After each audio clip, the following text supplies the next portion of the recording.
Hello, everyone, and welcome to another episode of Football Palestine Extra, the podcast where we break down everything that's happened this week in Palestinian football and give it to you in this nice audio-visual format. If this is your first time accessing this content, consider becoming a premium subscriber. You get to see this episode in full. You also get access to a bank of interviews we've done with current and former national team players. You get access to our audio original series called Scoreless at the Break, where we look back at a crucial time in national team and Palestinian history. And you get access to in-depth stats and a lot of content on the website that would otherwise be behind a paywall. So if you can, consider upgrading your subscription from a regular subscription to a paid subscription. And if you aren't subscribed and you just happen to come across this content, subscribe. Even the free subscription helps. So with that out of the way, the question is, what happened this week? And well, the answer is it's more a question of what didn't happen this week, because we're fresh off the international break.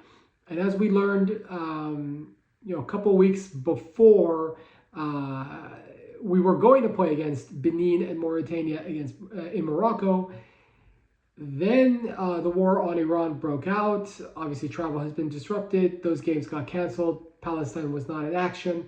And because it's an international break, most of the players were not playing for their respective club teams. The one exception is over in Qatar, where those teams that are still competing in the QSL Cup did play. Rami Hamade and his side, they came close to pitching an upset against Rayyan, but they fell short. They were up 3-1. It ended 3-3. It went to a penalty shootout. It was something crazy. It ended 17-16. Even though Rami Hamad took a penalty, he dispatched it with success. But yeah, credit to the Rayyan players. They were able to score every single one of their takes.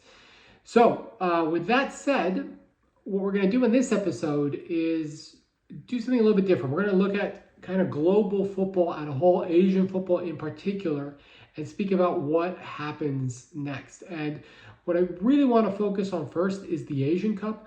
A lot of people probably didn't realize this because it goes under the radar. Asian Cup qualifying wrapped up this week. You might be asking, what is Asian Cup qualifying if you followed Palestine's path, because you don't remember a qualifying tournament for the Asian Cup taking place. Well, in Asia, the World Cup and Asian Cup qualifying path are joined, they're twinned, all the way up to round 2. Now, if you advance to round 3, and Palestine did, along with 17 other teams, you automatically qualify for the Asian Cup. So we knew the identity of 18 teams in the Asian Cup. And as we know, it's a 24-team tournament. We just needed to find out the identity of 6 other teams. Now, a lot of teams out there took care of their business early. Syria made easy work of Asian Cup qualifying. We already knew that they were going to come in. Singapore was in a very even group with the likes of Hong Kong, India, and Bangladesh. They managed to kind of take care of business early. And then it came down to the 4 remaining slots. And we found out the identity of the 3rd team before the last qualifier was set to take place, because it was settled in the courts. Malaysia was leading their Asian Cup qualifying group. And as we've heard in recent months, they had a naturalization scandal where they forged a bunch of documents, naturalized a bunch of South American players, and I think one Spanish player, claiming that they had Malaysian heritage. It turns out that that was not the case, and their grandparents were not born in Malaysia, but they were born in Spain and other places in South America. So the ruling was handed down, and they were made to forfeit, to vacate their results, 2 wins against Nepal and Vietnam. Now, I do believe that they got off easy, because there was a similar type of scandal with Timor-Leste. You might remember back to 2018-19 World Cup, Asian Cup qualifying. Palestine was in that group with Timor-Leste. And one of the results that got vacated was actually a 1-1 draw away in Timor-Leste that got overturned in Palestine's favor to a 3-0 win. Why did that happen? Well, because Timor-Leste went to Brazil, naturalized a bunch of players that had no connection to Timor-Leste, and then fielded them in their national team. Because Timor-Leste is a tiny country, the AFC threw the book at them. Not only did they have to vacate their results, they said, hey, guess what? The next time Asian Cup qualifying comes around, you're banned. You will not be able to compete to qualify for this tournament.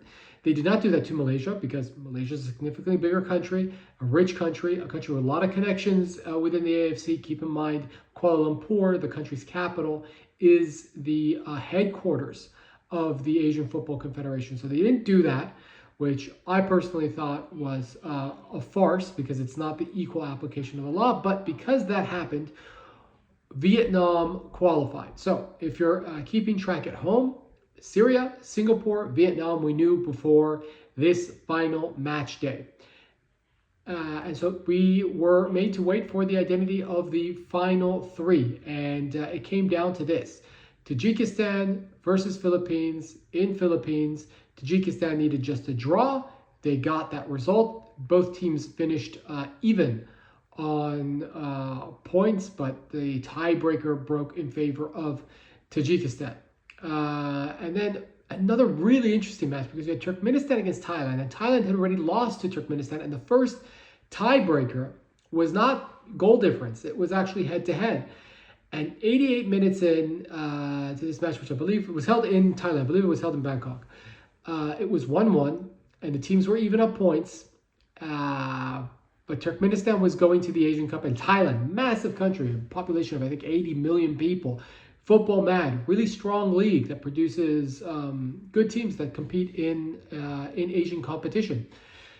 They were going out. 88th minute winner meant Thailand got the result they needed. They finished top of the group. So Tajikistan and Thailand are through. They're in pot 3. Syria, by the way, sneaky pot 2 team. Because of all the wins they racked up in Asian Cup qualifying, they're going to be a pot 2 team. And Singapore is in pot 4. And then you're probably asking, what is that third team? Well, the third team was meant to be decided on March 31st. Lebanon versus Yemen. All Lebanon needed was a draw. Yemen needed to win in order to top the group and qualify. Now, obviously, because of everything that's been happening in the region, specifically in Lebanon, that match has been postponed till June 4th. So we will have to wait to find out what happens there. No matter who the winner is, that team will end up in pot 4.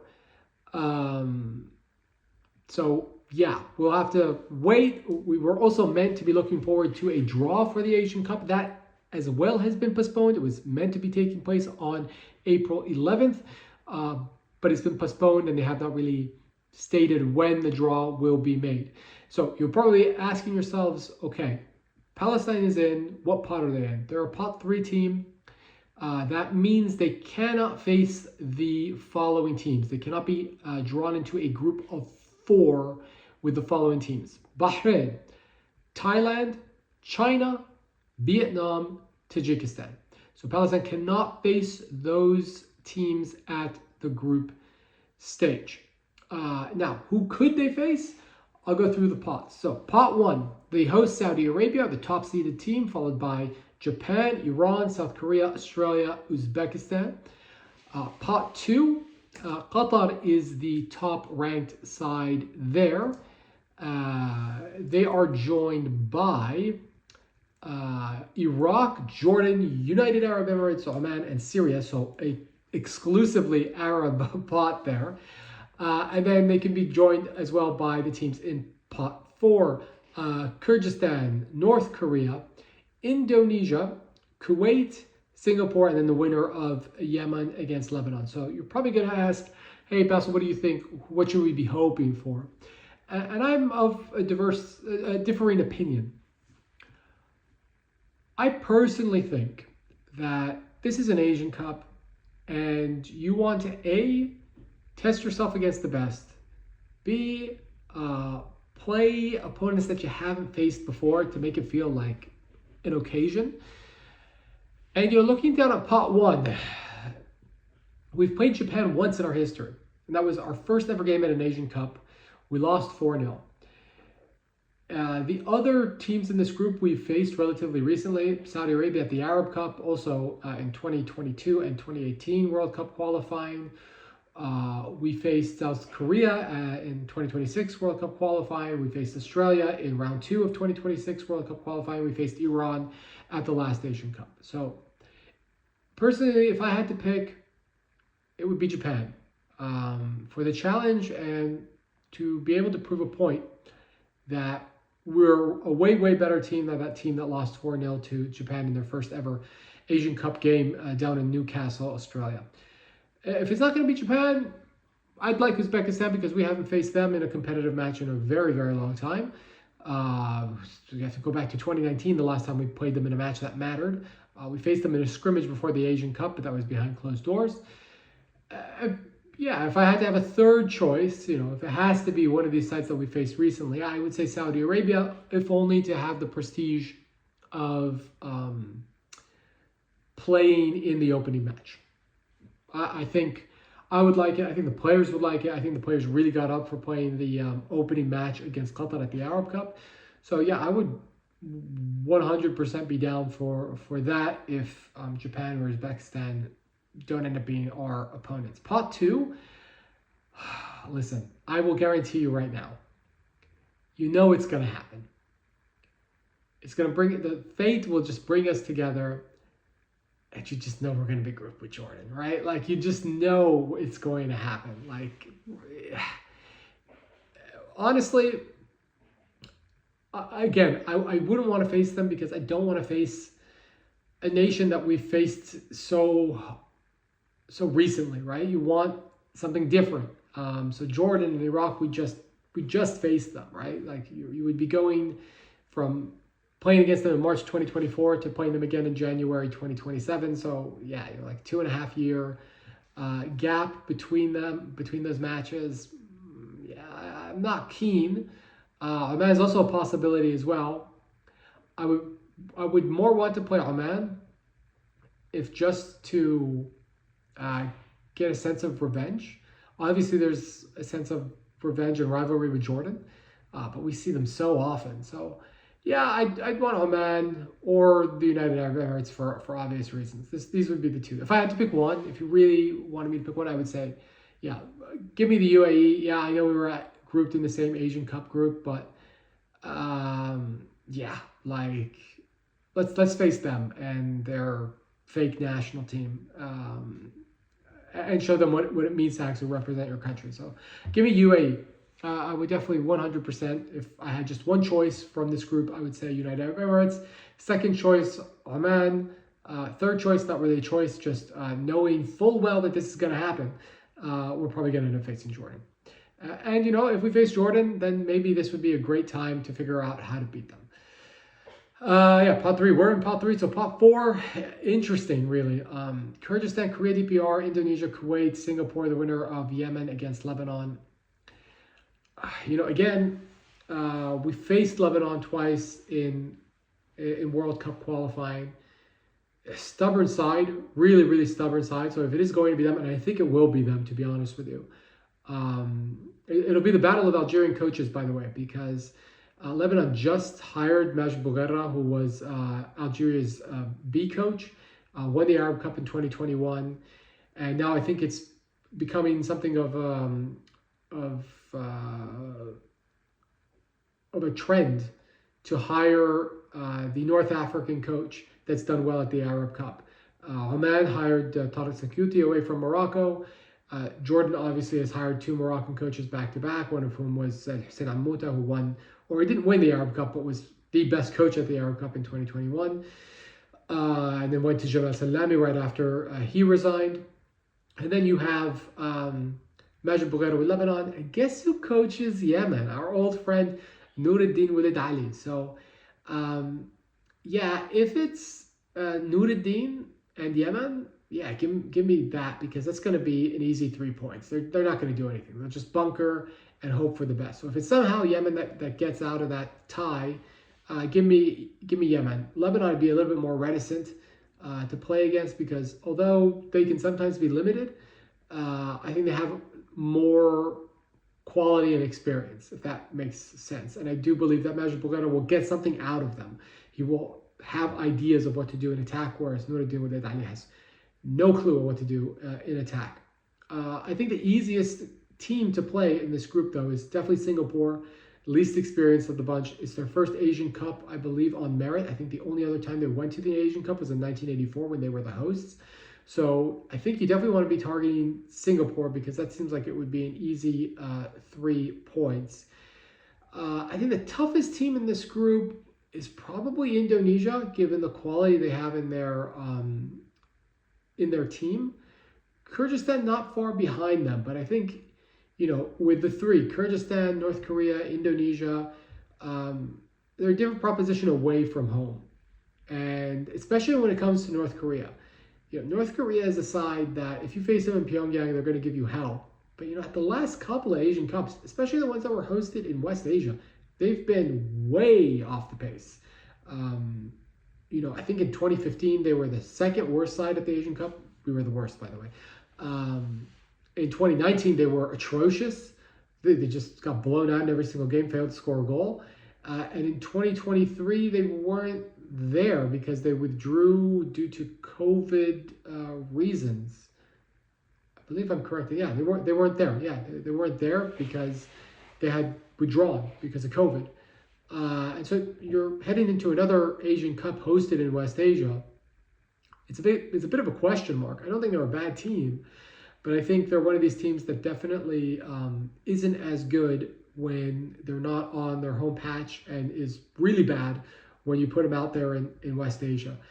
Kyrgyzstan, I think, is a valiant side. They fight like hell, but I'm not sure if this new coach that they've hired, former Croatia international and Bosnia-Herzegovina coach, Robert Persinecki, I don't know if he is the right fit for this team. Well, I guess we'll wait and see, but it's a team that has its qualities. I would say, it's more of a case of who would you want to avoid, and I think I would want to avoid Kuwait, to be honest with you. Kuwait, maybe Indonesia, but I feel like Indonesia will be vulnerable defensively. Kuwait, even though I didn't agree with them firing Pizzi and bringing in Hendo Sousa, you're still bringing in a guy that's going to set up a team to be very difficult to beat.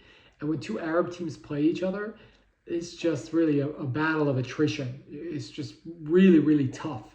Whereas with Indonesia, I think we would have a little bit of space to cause problems to them in attack.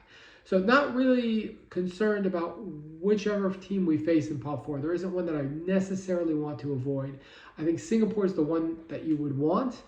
And in general, I think you'd want to avoid getting another Arab team here because you're guaranteed one from Pot 2.